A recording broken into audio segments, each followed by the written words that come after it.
White neighbor mocked, black family, then they bought his house and raised the rent. The moving truck rumbled down the quiet suburban street, its engine humming as neighbors peeked through curtains and blinds. The sun was bright overhead, casting a glow on the neatly trimmed lawns and identical rows of houses painted in shades of beige and gray. At the center of it all, a black family stepped out of their car, smiles wide and hands busy with boxes. They had worked for years to reach this moment, saving every dollar, sacrificing late nights and weekends to finally secure the home they had dreamed of. Their children bounced with excitement, running onto the lawn and spinning in circles as though the grass itself promised a new life.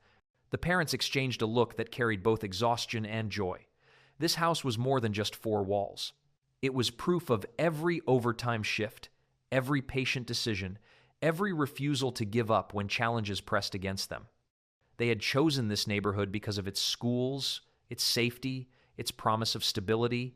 As they walked up the driveway, arms full of belongings, they laughed quietly about where the couch would go, how the kitchen would finally be theirs to decorate, and how the children would have their own rooms. The air around them was alive with hope. But across the street, a figure stood with arms crossed tightly over his chest. Their white neighbor, a man who had lived there for years, watched them with narrowed eyes.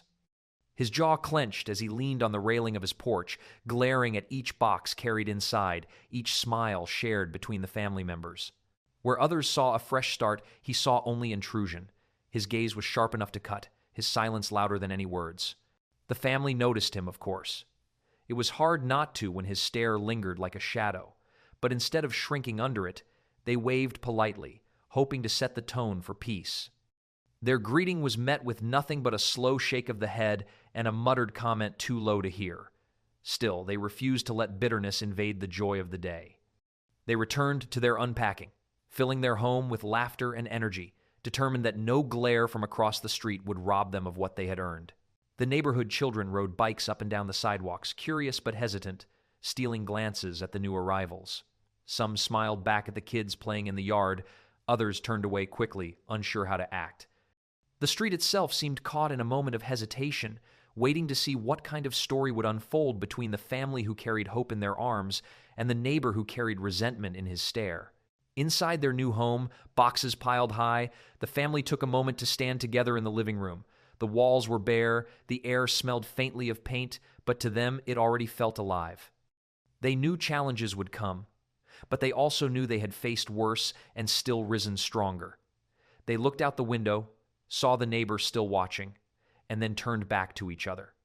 This was their home now. Nothing could change that. And while judgment lingered across the street, hope lingered stronger within their walls. The days after the move brought a sharp change in tone. Where the family filled their house with laughter and the rhythm of settling in, the man across the street sharpened his voice into weapons. It began with small remarks, tossed across the lawn in the early mornings when the children waited for school. He smirked and muttered about their clothes being cheap, loud enough for others walking by to hear. His words carried the kind of arrogance that was meant not only to sting, but also to remind them that, in his eyes, they did not belong. When the father pulled into the driveway after a long day of work, driving the car that had carried him faithfully for years, the neighbor shook his head and called out, "You think that rust bucket belongs here?" His laughter followed, thick and forced, as if he wanted the entire street to join in. A few neighbors glanced over, discomfort etched into their faces, but no one spoke up. The silence of their complicity wrapped around the cruelty, letting it grow louder. At block gatherings, the insults became bolder. The family would arrive with a dish of food, smiles ready, eager to introduce themselves. But the neighbor's voice always cut through, mocking their accents, questioning their jobs, hinting that they could not possibly afford the home without cutting corners. He joked in front of others that they must have won a prize to live there, his tone dripping with sarcasm. The laughter of a few around him stung more deeply than the words themselves, and the family learned to swallow the pain with quiet dignity. Even the children were not spared. As they rode their bikes down the street, their joy filling the air with innocence, the neighbor leaned against his porch railing and shouted about how they were too loud, how kids like that ruined peaceful neighborhoods. The children slowed their pedaling, confusion clouding their bright eyes, but their parents urged them on with gentle encouragement.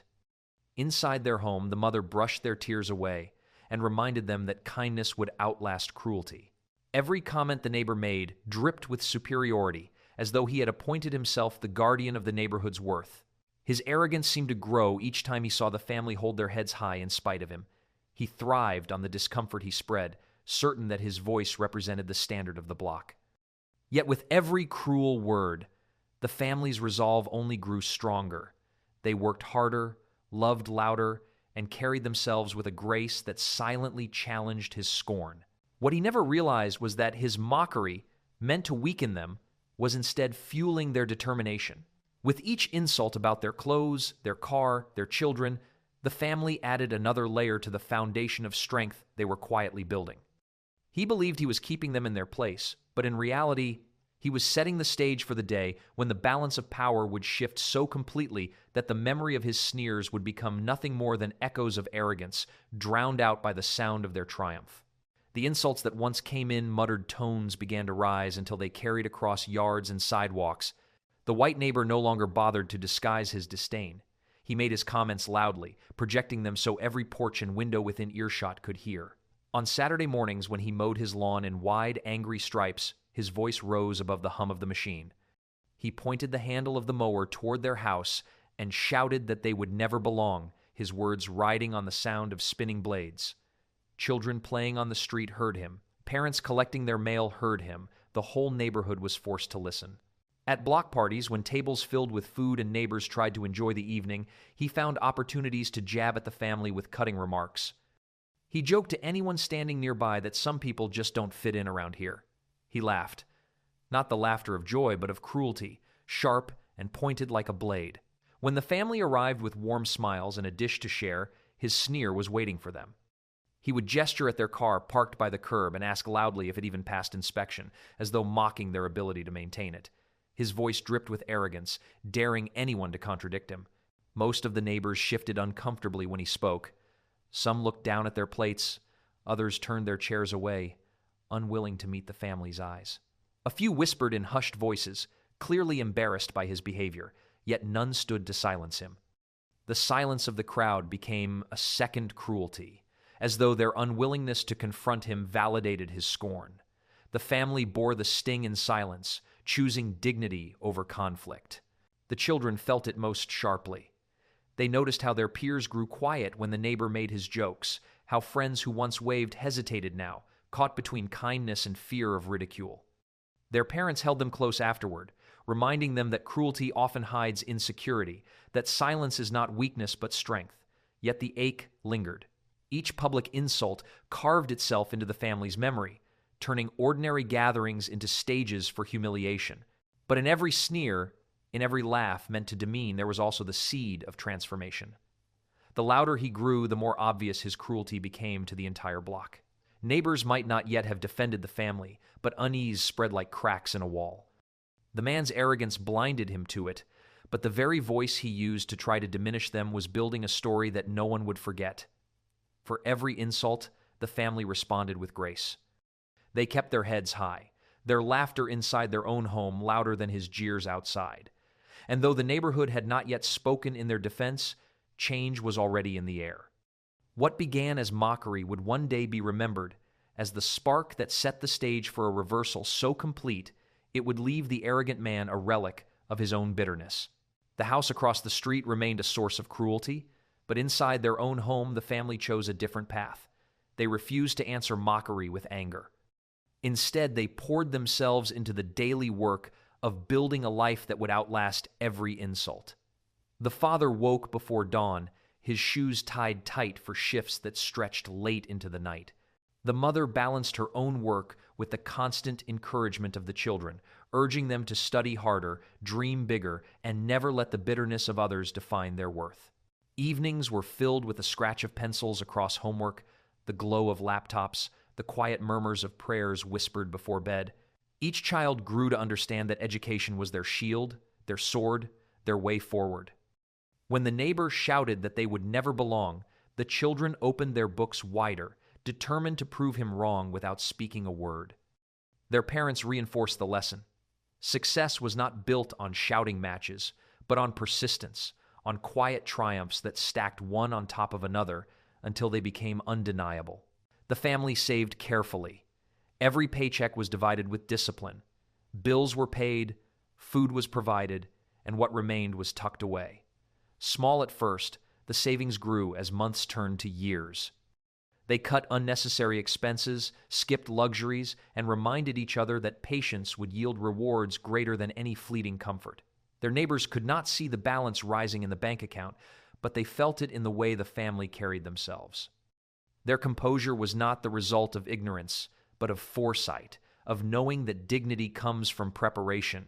As their savings grew, they learned to invest wisely. The father studied late into the night, teaching himself the basics of real estate and finance.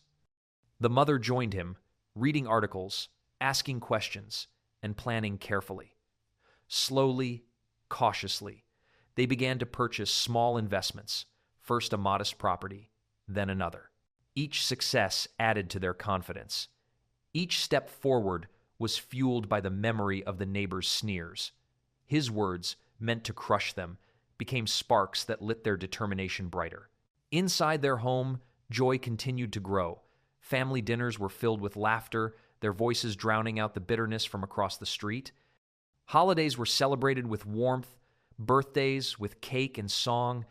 They lived not in spite of cruelty but above it, building something stronger than hate could touch. They did not need to answer the neighbor with words. They answered him with progress, with stability, with a steady climb that no insult could slow. The day would come when the balance of power shifted entirely, but for now, their resolve was their quiet victory. They knew what he did not, that every insult he threw was a stone used to build the fortress of their future. While he wasted energy mocking, they were building, saving, and rising. And with each passing year, their determination grew harder to ignore, setting the stage for the moment when arrogance would crumble and their success would shine undeniable. The years that followed revealed how fragile arrogance can be when it is built on shallow ground. For a long time, the neighbor had lived as though money and appearance could shield him from consequence. He boasted about his new car parked in the driveway, about the vacations he took, about the expensive renovations he claimed made his house superior to all others. He mocked the family across the street, even while showing off, convinced that their quiet composure was weakness rather than strength. But time has a way of stripping illusions away, and slowly cracks began to form in his polished image. At first, the signs were small. The bright car that once gleamed with weekly washes sat longer in the driveway, dust collecting where shine used to be. The perfectly manicured lawn grew patches of weeds, the edges no longer trimmed as neatly as before. He laughed less often, and when he did, the sound carried a hollowness that neighbors recognized even if they never said it aloud. His voice still carried insults across the block, but the force behind them weakened, like a man shouting to cover the sound of his own crumbling world. Then came the whispers. One neighbor mentioned overhearing arguments behind closed doors, the sound of bills discussed too late into the night. Another noticed the mail piling up, envelopes marked urgent and final notice peeking from the stack. Soon everyone on the street knew what he tried desperately to hide. Debt had wrapped its hands around him, pulling tighter with each passing month. The flashy lifestyle could not survive the weight. Creditors circled, banks called, and the expenses he flaunted turned into burdens he could no longer carry. His arrogance, once so loud, now clashed with the reality of his dwindling resources. And when the for sale sign finally appeared in front of his yard, it stood like a monument to the collapse of his pride. The man who once ridiculed others for not belonging now faced the truth that he could not afford to belong himself. Neighbors whispered openly now, their voices carrying in hushed tones over fences and driveways. Some pitied him, others felt a quiet satisfaction that arrogance had met its match. But all agreed it was shocking to see the downfall of someone who had always spoken as if he were untouchable. Children pointed at the sign, asking questions their parents struggled to answer delicately. Adults exchanged glances heavy with irony. Across the street, the family he had mocked for years watched with the same quiet dignity they had always shown. They did not laugh, they did not mock him in return. They continued their routines, heading to work, caring for their children, saving and investing with patience. But inside their home, they knew this was the turning point. The balance of power on the block had shifted, and the man who had once made himself the center of attention was now the center of whispers. His judgment had crumbled into silence, and his house, once his fortress, had become a symbol of his defeat. The day of the sale arrived quietly, yet the entire neighborhood felt the shift. The for sale sign that had stood as a marker of collapse was finally taken down, replaced with a gathering of cars parked along the curb. Curious neighbors peeked from porches and windows, pretending to water plants or check mail while their eyes fixed on the scene unfolding in front of them. At the center stood the Black family, the same family who years earlier had been greeted with sneers and ridicule. Their steps were steady as they approached the table set up inside the living room of the house that had once been a fortress of arrogance. The neighbor sat stiffly, his face pale, his hands fidgeting with papers he could no longer control. The swagger that once carried across lawns was gone, replaced by silence. He signed where he was told, his pen trembling slightly, every stroke a surrender of the power he once believed was permanent. Across from him, the father of the family leaned forward, calm and deliberate, signing his own name with the assurance of someone who had worked for years to arrive at this moment. His wife followed, her signature bold, her smile soft but unshakable. Their children stood nearby, wide-eyed with pride, watching history change before them. The officials overseeing the sale exchanged polite words, unaware of the full story that saturated the air. To them, this was another transaction. But to the neighbors who whispered from driveways and sidewalks, it was more than that. It was the reversal everyone had quietly expected, but never dared to say aloud. The man who once mocked the family for their clothes, their car, even their children, was now handing them the keys to his own house. The irony was so sharp it almost hummed in the air. When the final papers were signed, the father of the family took the keys in his hand. The metal gleamed under the light, small yet heavy with meaning. He thanked the officials politely, his voice steady, then turned toward his wife and children. Their smiles met his, filled with the weight of every insult they had endured and every sacrifice they had made. Across the table, the former neighbor looked away, unable to meet their gaze. He stood, muttering under his breath, and left the room quickly, as though speed could erase the humiliation. Outside, word spread instantly. Neighbors whispered to each other, some shaking their heads, others smiling faintly at the justice of it all. The children of the block repeated it with wide eyes, telling each other that the family across the street now owned the very house that had once cast shadows of cruelty over them. The story moved like wildfire, growing with each retelling. The Black family walked out of the house together, the keys in their hands, their steps slow and deliberate. They did not shout, they did not gloat. Their dignity spoke louder than any words could. The tables had turned completely, and the entire community stood witness. What had begun as years of mockery had ended in triumph, sealed with ink and keys, leaving the arrogant neighbor stunned and powerless, and the family he once ridiculed elevated beyond measure. The house that had once been a fortress of insults now stood as a symbol of triumph. When the family received the keys, they did not move into it themselves. Instead, they saw a greater opportunity. They had endured years of mockery, of being told they did not belong, but rather than treat the home as a trophy, they transformed it into an investment. Quietly and strategically, they placed the property on the rental market. Applications came quickly, and within weeks, tenants filled the rooms. The rent was set higher than the neighbor could have ever afforded. It was not out of spite, but out of careful business sense. The family knew the value of the location, the demand in the area, and the worth of their perseverance. They had risen to a point where they could make choices not from survival, but from strength.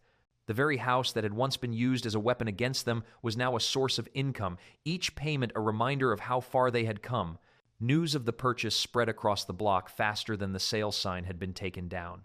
Neighbors whispered to one another in awe, some smiling at the poetic justice, others marveling at the family's foresight. The man who had once ruled the street with arrogance was gone, his voice silenced, while the family he tormented had not only secured their own home but had expanded their reach into his. Children told the story as though it were legend, repeating the simple truth that the people who were mocked were now the ones who owned. At block gatherings, the atmosphere shifted. The family was no longer greeted with hesitant nods or silence. Instead, neighbors approached them with respect, asking questions, praising their determination, offering belated kindness.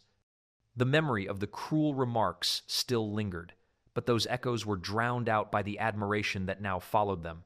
Their dignity had turned into a force greater than arrogance could ever claim. The children walked taller, their pride visible in every step. They saw firsthand what patience and perseverance could achieve.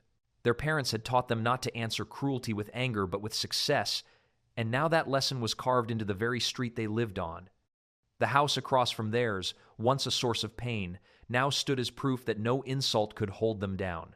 Over time, the story grew beyond the neighborhood. Friends told it to friends, families shared it at dinners, and it spread as a modern parable of justice. It was not simply about money or property. It was about endurance, about holding on to dignity when it was tested, and about proving that perseverance outshines cruelty. The family never gloated, never boasted. They let the truth speak for itself. They had been mocked, they had been underestimated, and now they were admired. What had begun as an attempt to break them had ended in their redemption, and in the end, the house was not just a building, it was a monument to their strength.